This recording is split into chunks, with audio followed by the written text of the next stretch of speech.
Hi all, welcome back. तो हमारा next lecture start करने से पहले हम थोड़ा सा समझेंगे लॉ के बारे में।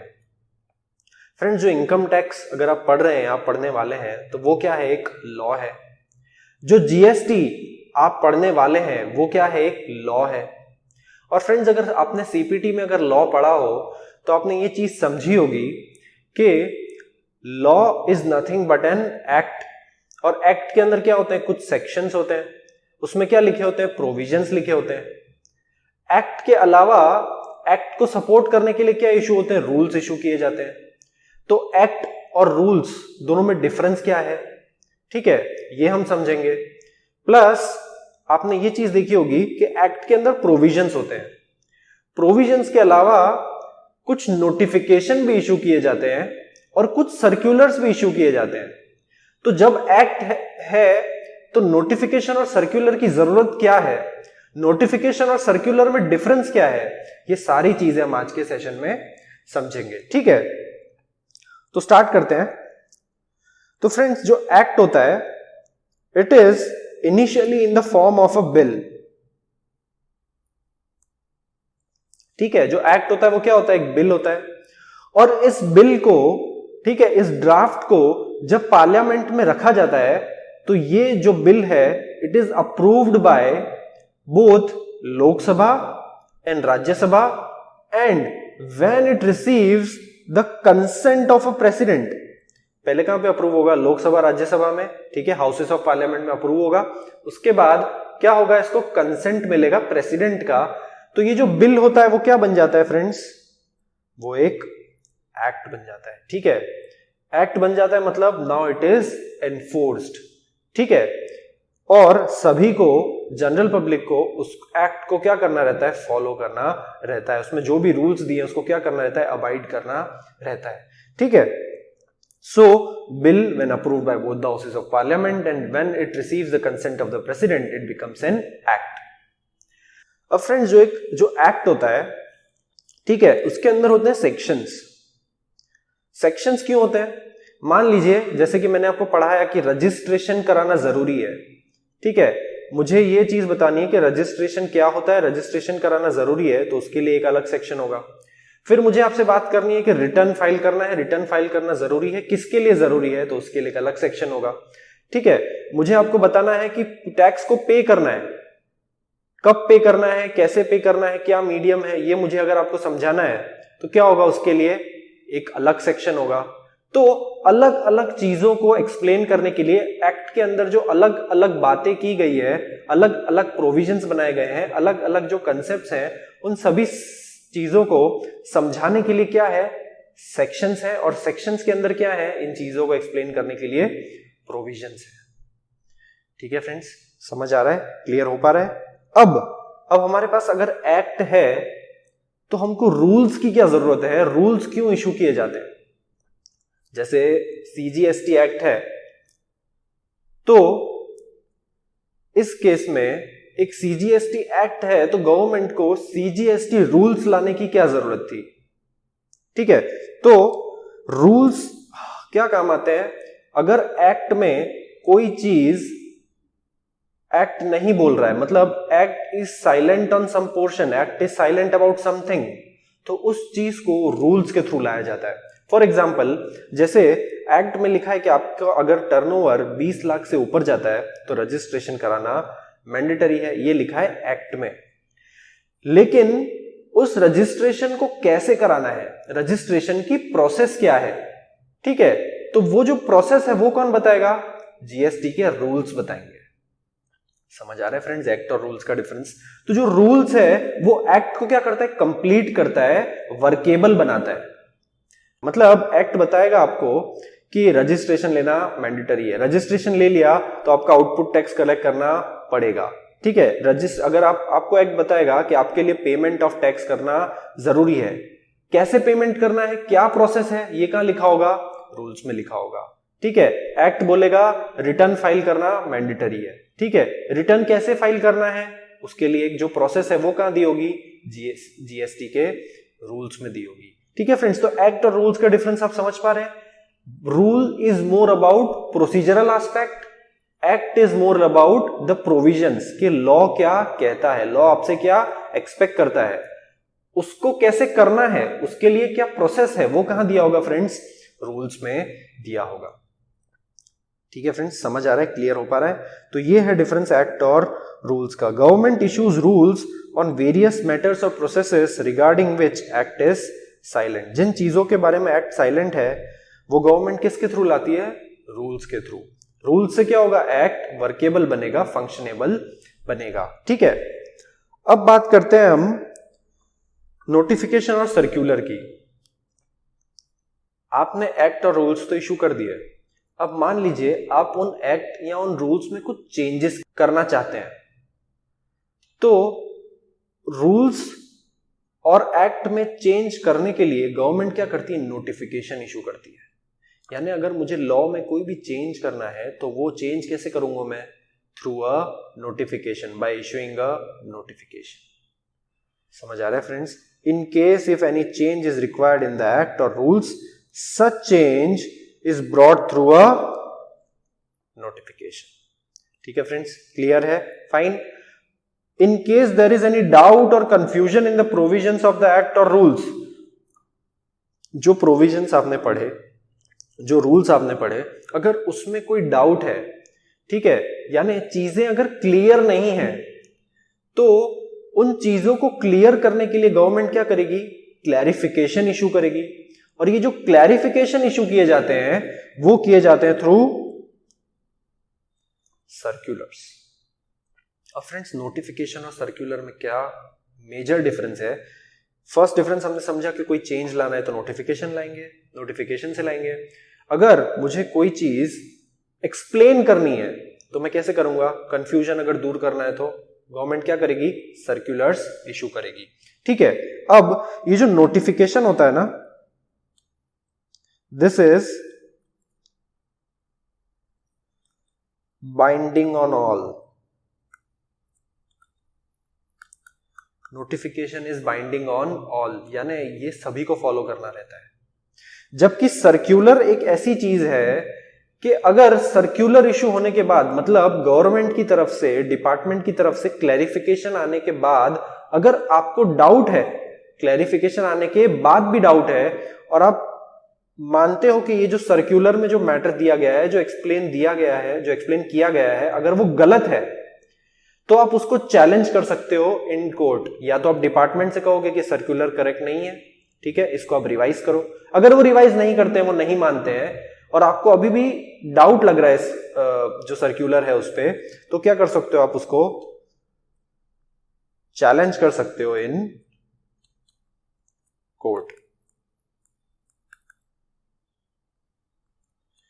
ठीक है, ठीक है फ्रेंड्स, क्लियर है, फाइन। एक बार हम लोग इसको रीड कर लेते हैं।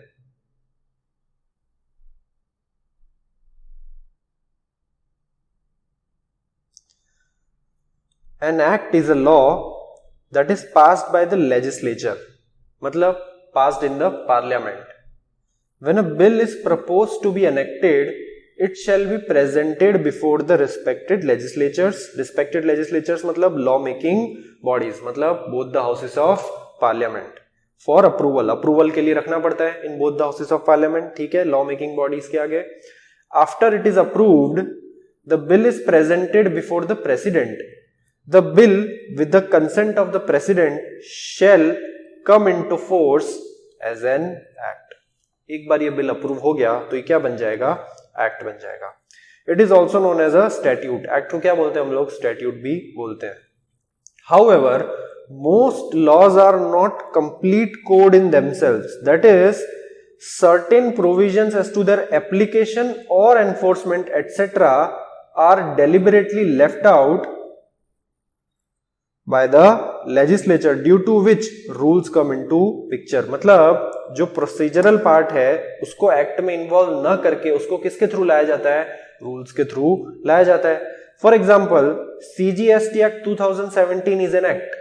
जैसे मैंने आपको पढ़ाया सीजीएसटी, वो क्या होता है, central goods and service tax. तो सीजीएसटी एक अलग एक्ट है। मैंने आपको पढ़ाया एसजीएसटी, तो एसजीएसटी एक अलग एक्ट है। एक्ट अलग है लेकिन प्रोविजंस किसके जैसे, उसके सीजीएसटी के जैसे ही है। मतलब central goods and service tax act एक अलग एक्ट है, state goods and service tax act एक अलग एक्ट है, CGST all over India applicable है, एसजीएसटी कैसा होता है फ्रेंड्स, स्टेट वाइज होता है, गुजरात का एसजीएसटी, महाराष्ट्र का एसजीएसटी है ना, राजस्थान का एसजीएसटी, इस तरीके से। लेकिन इनके जो प्रोविजंस होते हैं वो किसके जैसे होते हैं, बिल्कुल सीजीएसटी की तरह होते हैं। ठीक है friends, so for example CGST act is an act, it has rules governing its operations such as CGST rules 2017। Fine, clear है। Section refers to a distinct portion or provision of a legal code often establishing a particular legal requirement. Section भी हमने समझ लिया। Rule is a subsidiary enactment that helps in governing law. Rules क्या होते हैं friends, हम समझते हैं ये लॉ को क्या करते हैं, कंप्लीट करते हैं। Fine, they are secondary in nature, meaning thereby they don't have an independent existence of their own. So rules are secondary in nature, मतलब they are supportive to the act, उनका कोई independent existence नहीं होता है। वो क्यों form किए जाते हैं, एक्ट को कंप्लीट करने के लिए, एक्ट को एनफोर्सेबल बनाने के लिए, एक्ट को सपोर्ट करने के लिए। They are made to make the parent act function. The rules provide for the details that have not been provided in the act. Act में जो चीज नहीं दी गई है वो कहां दी गई है, रूल्स में। However, rules by no means can go beyond the power conferred by the act or extend the same. जो एक्ट में जो पावर्स दिए गए हैं, ठीक है, rules should be in line with those powers. और जो रूल्स हैं that can not extend the powers given under the act, मतलब rules are explanatory in nature. अगर एक्ट में कुछ दिया गया है तो उस चीज को उसी तरीके से उनको क्या करना है, कंटिन्यू करना है। मतलब बोले रजिस्ट्रेशन कराओ, 20 लाख से ज्यादा लिमिट है तो रूल्स का काम क्या है, रूल्स ऐसा नहीं कह सकते नहीं एक्ट 20 लाख बोल रहा नहीं है, वो गलत है, क्या होगी लिमिट 40 लाख। रूल्स ऐसा नहीं कर सकता। रूल को क्या करना है, एक्ट जो है वो तो वैसा ही रहेगा। रूल को जस्ट क्या करना है, जो प्रोसेसेस हैं, जो एक्ट में जो प्रोविजंस दिए गए हैं, उन प्रोविजन को एनफोर्सेबल बनाने के लिए जिन प्रोसेसेस की जरूरत है, वो प्रोसेसेस किसके थ्रू आएंगी फ्रेंड्स, रूल्स के थ्रू आएंगी। और रूल्स एक्ट में जो लिखा है उसके अगेंस्ट कुछ भी नहीं लिख सकते हैं रूल्स में। ठीक है, rules contains method and procedures which will be related to a provision which is contained in the act. It will be framed by the powers given in the act by the government or ministries rather than the legislature. अब act बनाना है तो क्या चाहिए, both the houses of parliament का approval. लेकिन rules form करने हैं तो वो जो गवर्नमेंट है वो खुद ही कर सकती है। एक्ट एक बार पार्लियामेंट में अप्रूव हो गया तो रूल्स के लिए तो क्या है, गवर्नमेंट के खुद के पावर्स इनफ है। मतलब जो रूलिंग गवर्नमेंट है, ठीक है, वो अपने आप ही क्या कर सकती है, रूल्स फॉर्म कर सकती है। ठीक है, so notifications refer to a public notification that let the general public know about the laws and changes that are made by the government. कोई changes हैं तो कैसे लाएंगे, notification के थ्रू लाएंगे। In several enactments we see phrases such as may be prescribed. Friends ये आपको समझ में नहीं आएगा, ठीक है, ये जब हम लॉ आगे पढ़ेंगे तब आप समझेंगे कि कई सारे लॉज में क्या दिया होता है, as may be prescribed। और वो जो प्रिस्क्राइब करना होता है वो गवर्नमेंट कैसे करती है, थ्रू अ नोटिफिकेशन। जब आप लॉ आगे पढ़ेंगे तब इस चीज को आप डिटेल में समझ पाएंगे। ठीक है, these are later notified through notifications. Notifications are integral part of the enactment and is binding on all. Fine, so notification is binding on all. ठीक है, circulars are more internal memos that provide clarification on certain laws or issues. अगर कोई query है, ठीक है, अगर कहीं explanations are lacking in both act as well as rules, तो किसकी जरूरत पड़ती है, सर्कुलर्स की जरूरत पड़ती है in order to provide explanation.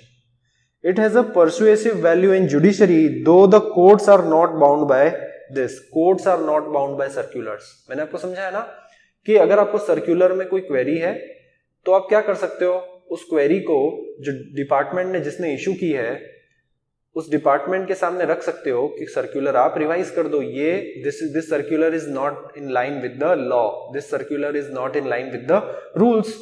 तो आप क्या करो, इसको रिवाइज करो। लेकिन अगर गवर्नमेंट अगर रूल्स को सर्कुलर को अगर रिवाइज नहीं कर रही है तो क्या कर सकते हो आप, सर्कुलर को कोर्ट में चैलेंज कर सकते हो। And courts are not bound by circulars, ठीक है।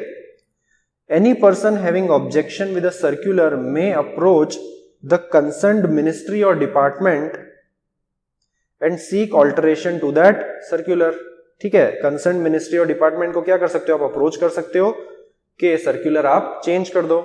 And if it fails you may challenge the same in the court. Fine. Ministry और department issuing the circular are bound by their own circular. जिस ministry ने, जिस department ने circular issue किया है, they are themselves bound by the circulars. मतलब circulars में जो गाइडलाइंस दी गई है वो उनको खुद को तो फॉलो करनी ही पड़ेगी, क्योंकि जिस डिपार्टमेंट ने सर्कुलर इशू किया है ऑब्वियसली उसको तो फॉलो करना ही पड़ेगा।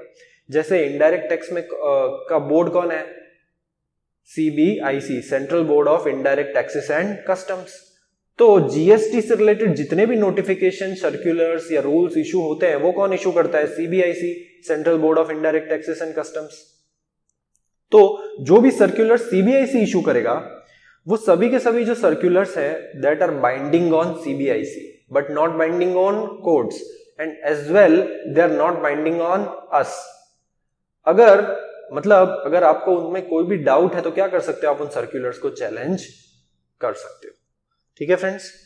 If they wish they may withdraw और issue another circular to supersede the previous one. मतलब जिस डिपार्टमेंट ने, मान लीजिए CBIC ने अगर कोई सर्कुलर इशू किया और बाद में उनको लगा कि सर्कुलर को चेंज करने की जरूरत है, तो वो नया सर्कुलर लाके प्रीवियस सर्कुलर को क्या कर देंगे, अमेंड कर देंगे। ठीक है फ्रेंड्स, क्लियर हो रहा है, समझ आ रहा है। Act, section, rule, notification and circulars, fine. और फ्रेंड्स जीएसटी को जो बॉडी गवर्न करती है वो कौन सी है फ्रेंड्स, मैंने आपको बताया CBIC, that is central board of indirect taxes and customs. और CBIC कौन है, it is a part of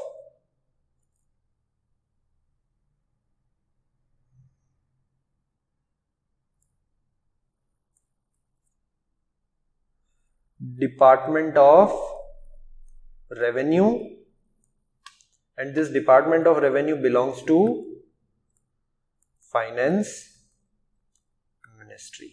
और फ्रेंड्स ये जो डिपार्टमेंट ऑफ रेवेन्यू है इसका मेजर फंक्शन क्या है, इसका जो मेजर फंक्शन है वो है to ensure proper collection of taxes to the government. मतलब जो लॉ फ्रेम किया उससे गवर्नमेंट को प्रॉपर कलेक्शन ऑफ टैक्स होना चाहिए, प्लस टैक्स इवेजन, मतलब जो लोग टैक्स की चोरी करते हैं उन सब चीजों को प्रिवेंट करना, ये किसका काम है, डिपार्टमेंट ऑफ रेवेन्यू का। ठीक है फ्रेंड्स, क्लियर है, फाइन। सो नेक्स्ट लेक्चर में हम स्टार्ट करेंगे चैप्टर नंबर 2 से।